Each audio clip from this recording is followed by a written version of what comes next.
Straight ahead on 12 News, an unusual outburst that can be seen high in the nighttime sky. Plus, dressed in yellow, Osseo students want to bring to light why it's so important to stop on red. But first, peering into the future. Brooklyn Park city leaders sharpened their focus on how to make their city a prime destination. 12 News starts right now.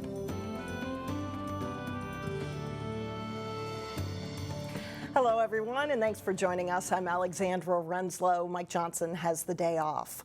Brooklyn Park is planning for the future, and it wants to know what residents and businesses want the city to look like 9 years from now. Over the last several months, city leaders collected feedback from the community, and now they're analyzing the results. Our Delane Cleveland joins us now with more on how the city plans to move forward with this initiative. Delane? Alex, the initiative is called Brooklyn Park 2025. City leaders say they received a wide range of results for what people would like to see in the future. This week, they took the first steps in narrowing the focus. We were able to get together last night, take the input from over 1,000 residents and begin to break down some of that work into some key themes around things like safe neighborhoods, economic opportunity, making Brooklyn Park a destination community. Brooklyn Park City Manager Jay Strobel is one of the members of the Brooklyn Park 2025 Steering Committee, which also includes city council members and residents. He says one of the proposals that has garnered a lot of interest is the idea of making Brooklyn Park more of a destination city. That could come in the form of a park that has a large pool or splash pads, or it could come in the form of a space that could hold signature events. People have a lot of interest in larger spaces where we can have gatherings of, 300, 500, even 1,000 people potentially for a great concert on a summer evening. The Brooklyn Park 2025 Steering Committee hopes to put together a draft by mid-September and then present it to the City Council. The goal is to adopt a final plan by early 2017. Alex? All right, thanks, Delane. It has already been a rainy August, and then came the single biggest rainfall of the year. Wednesday night into Thursday morning produced 2.8 inches of rain in New Hope. Totals were even higher further out west, but that 2.8 mark eclipses the previous high mark from just last week. And just 11 days into August, we've had 5.5 inches of rain. Normal for the entire month is about 4 inches. We're also ahead of rainfall totals for the year by more than 3 inches. Tuesday's primary election made headlines, but it is not necessarily the kind of press Minnesota wants to repeat. Statewide voter turnout on primary election night was around 8%. That is one of Minnesota's lowest voter turnouts on record. Local city clerks and political experts attribute the low voter turnout to the fact that there weren't any high-profile statewide races. The only statewide race on the ballot was for Minnesota's Supreme Court. Meantime, locally in Brooklyn Park and Brooklyn Center, there were city council races on the primary ballot, but turnout still mirrored the low state numbers. In Brooklyn Center, just over 1,000 voters, or 8% of the city's registered voters, came out to the polls. That is a big drop from 2014, when more than 11% turned out in the city. And in Brooklyn Park, voter turnout was even worse, with just over 7.5% of registered voters showing up at the polls. That compares to 10.8% in 2014. Meantime, members of the Robbinsdale City Council approved a tax incentive plan Wednesday night to help bring a Hy-Vee grocery store to the city. Hy-Vee says it needs about $2 million in financial assistance to redevelop the Terrace Mall site, which includes the vacant Terrace Theater. It would help cover costs to remove asbestos at the shuttered Rainbow Foods and pollution from an underground heating fuel tank. The assistance would come in the form of tax increment financing, where the city essentially refunds the developer for any new property taxes generated from improvements made to the site. Opponents to the plan argue that a multi-billion-dollar company like Hy-Vee can pay for improvements without assistance. Final approval of the financing plan is expected at the Robbinsdale City Council meeting coming up on August 23rd. The Minnesota Department of Public Safety is talking school bus safety in the weeks leading up to back to school. Reporter Shannon Slatton explains how a student from the Osseo School District is helping get out the message. What a perfect way to cap off the summer before back to school by taking in a game at Target Field. We're here to recognize the winners of the school bus safety poster competition. You could call this group of winners ambassadors of school bus safety, promoting this year's message. This year's theme was hashtag Stop on Red. It's just to increase awareness on stop arm violations, making sure the public's aware that we do need to stop. It is state law for drivers to stop at least 20 feet from a school bus that is displaying red flashing lights or a stop arm, whether you are approaching from the rear or from the opposite direction on an undivided road. We want to make sure that the kids are able to get to and from school safely. And the most vulnerable point is when they're crossing the street to get on or off the bus. It's a bigger problem than you might imagine, too. One day when we took a summary, we asked drivers to respond how many violations they had in one day. They had over 530 violations just in one day in Minnesota. More than 500 violations in just one day is a sobering number to think about. Spreading the Stop on Red message could help. I'm here today because I entered a poster in a poster contest. Samantha Swenson is one of the winners from Osseo schools. So everybody can be safe on the roads. She got to show off her artwork at home plate as part of the pregame message to Stop on Red. Just be cautious on the roads. At Target Field, Shannon Slatton, 12 News. Another student from the Osseo district, Julia Mitchell from Fernbrook Elementary, was also a winner, but she was not present at today's game. A local theater company has a brand new home. Okay. 1, 2, 3. Front Porch Musical Theater previously rented space for rehearsals from a church in Osseo, but that building was sold back in February, and since then, Front Porch has been searching the area for a new space. They found it in Rogers. Wednesday, the theater celebrated the opening of its new 4,600 square foot home. We have this big, wonderful space behind me that they all meet to begin with. They stretch out, they do their warm-ups, and then they split off all into classrooms. So we have a vocal room, a drama room, and then we even have an extra studio that can be an extra drama or an extra dance or costumes. Front Porch Musical Theater produces its big shows on high school and middle school stages in the Maple Grove and Osseo school districts. Their next big show is Disney's 101 Dalmatians, and that's coming up this November. Coming up, a Maple Grove master gardener shows us a different way to grow vegetables. And then a little bit later in sports, a young golfer from Maple Grove will get a chance for a big golf outing at a legendary course.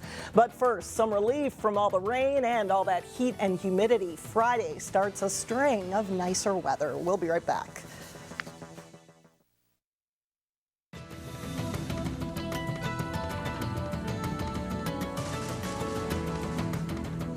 It's like a fireworks show in the sky, except not as busy. You may not want to sleep at all Thursday night because you don't want to miss what scientists are calling a spectacular Perseid meteor shower. Because of the recent transit of Jupiter, the annual event is bigger than usual this year. On a typical Perseid shower night, you'd see about 50 or 60 meteors per hour. Just lay back on a blanket or lawn chair, look up into the sky, try to find a nice dark spot with a clear horizon so you can see as much of the sky as you can. We should see 150, maybe even 200 per hour, which would get really exciting. But there is a catch. The weather does have to cooperate. If the overnight clouds clear, scientists say the best viewing time will be between midnight and dawn.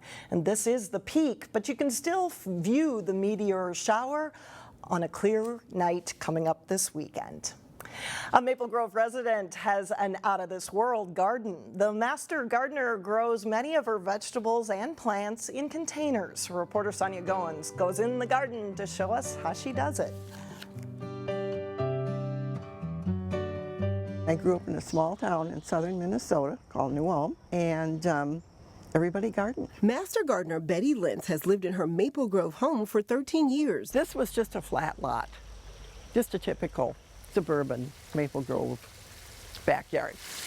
Take a look out back and you can see Betty has turned the once vacant lot into a wonderful masterpiece. I like to dig in the dirt. A water fountain and pond add a touch of serenity. It is kind of fun. A variety of eye-popping perennials and vegetables can be found too. Here are 2 containers. Betty says container gardening is her thing. This is a little muskmelon. She even puts cucumbers in a pot. I really like to do cucumbers this way. The veggie is known to take over your garden. And they don't go all over usually if I keep on them. The corner garden is a mixture of container and in-ground vegetables. I had my first crop of lettuce there, and so now the squash are coming this way. Peppers, tomatoes, and herbs are grown in containers. You're going to have less weeds because you still maybe get a few. She says you'll need at least 8 hours of sunlight if you're growing vegetables in containers. The thing is you can move them around to a certain extent. Vegetables are a little bit harder because you need a big pot. And you'll need to add fertilizer weekly. Every time it rains or every time you water, you're washing fertilizer out. Betty says her tomatoes and peppers do better in straw bales, and they are easier to maintain. You don't have to water as much or worry as much because the straw bale holds a lot of the moisture. The master gardener spends about 3 to 4 hours in her garden each day. It's a labor of love. Every year it's new life. In Maple Grove, Sonia Goins, 12 News. Beautiful garden. Coming up, a British invasion returns to Golden Valley. But first, pro angler Terry Tuma has some tips for reeling in those bass. John Jacobson is in next with sports. John Jacobson joins us now with sports. Hard to believe, but Monday prep sports practices start again. Where did summer go? Exactly. But you got to do a few things in order to get ready to participate, Ducks right? in a row, get all that paperwork ready, and yeah, that is needed before you can hit the practice field. Practices for many high school sports do kick off Monday, and making sure athletes are registered properly is a big job at local schools' athletic offices. That includes at Osseo, where Activities Secretary Patty Fino is busy helping parents and their student athletes get signed up. A change that's helped speed up and streamline the process for families and staff does make things easier. Well, I guess the main thing right now is to know that it's an online process rather than a paper process as we used to do. It's been online for several years now, but people really seem to be getting onto it. They need to have a physical, a sports clearance physical. Not the same as a well child physical, a sports clearance physical. Good for 3 years. And with the new system, they also need to know in advance what their student ID number is. That same registration setup is in place at Park Center and Maple Grove High Schools. Monday is the first day for football, girls tennis, soccer, cross country, volleyball, and girls swimming. A Maple Grove teen is headed to California next month to play at a legendary golf course, Pebble Beach Golf Club. 15-year-old Tyler Burkham is one of 81 youth golfers nationwide selected to play in the First Tee Open, an official Champions Tour event where he'll be paired with a Champions Tour player for the weekend. Tyler will be a sophomore at Maple Grove High School this fall and is the 10th player to come through the First Tee program locally to play in this tournament. This has been a goal for me ever since I started playing golf and involved with the First Tee for quite a while now, and it makes me look back on all my hard work and motivation to get here, and it's really an honor to be selected. The First Tee is a youth development program where we use the game of golf to teach life skills, healthy habits, and core values to thousands of youth each year. I've personally been able to work with Tyler over the years as his First Tee coach, and the last couple years, as he's developed, he started out when he was little, and now you can see he's a big, strapping young man, hits the ball a long ways. Tyler was all conference as a freshman for the Crimson. He says he first picked up a golf club at age 3 when his grandfather brought him out to Eagle Lake to introduce the game to him. 2016 Armstrong High School graduate Sarah Santowski played in the First Tee Open last September.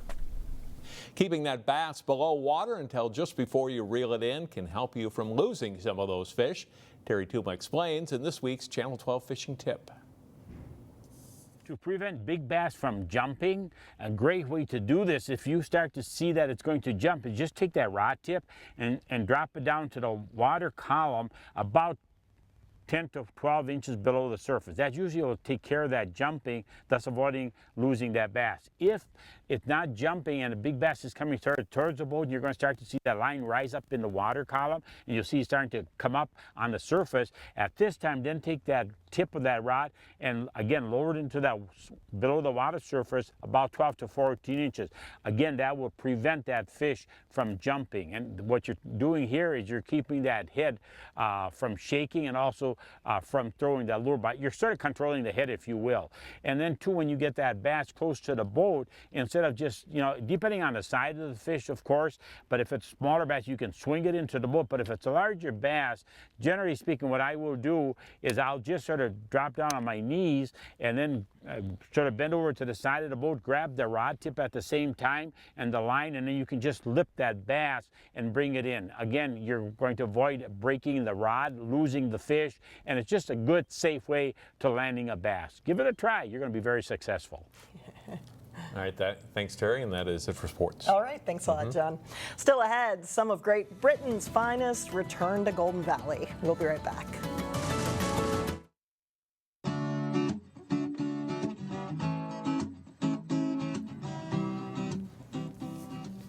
A reminder this weekend, you can learn about police and fire safety in Robbinsdale. The city is hosting an open house from 11 to 3 Saturday at the Robbinsdale Public Safety Building on Hubbard Avenue.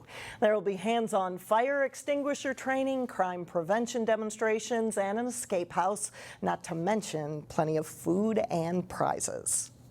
And finally, if British cars turn your head, here's your chance to witness a British invasion of some of the premium ones. We're going to have a whole host of different makes of British cars, and there'll be some very rare cars. Think Jaguars, Aston Healey's, Triumphs, MGs, and other classic British sports cars. On Saturday morning, the Jaguar dealership in Golden Valley is hosting a Royal British Car Show. It's your chance to take a ride in some of the classics and also get your picture taken with the cars. The dealership is expecting between 60 to 80 British cars to show up for the event after they put out the word to local car enthusiasts. We publicize it to the local clubs, so I estimate we'll have a nice selection of cars, and there will be nice cars. The Royal British Car Show runs Saturday morning from 9 until 1 p.m. And again, that is at the Jaguar dealership on Wayzata Boulevard in Golden Valley. Some great looking cars in there. Yes. That does it for us. Thanks so much for joining us. And we'll see you back here again Friday starting at 4.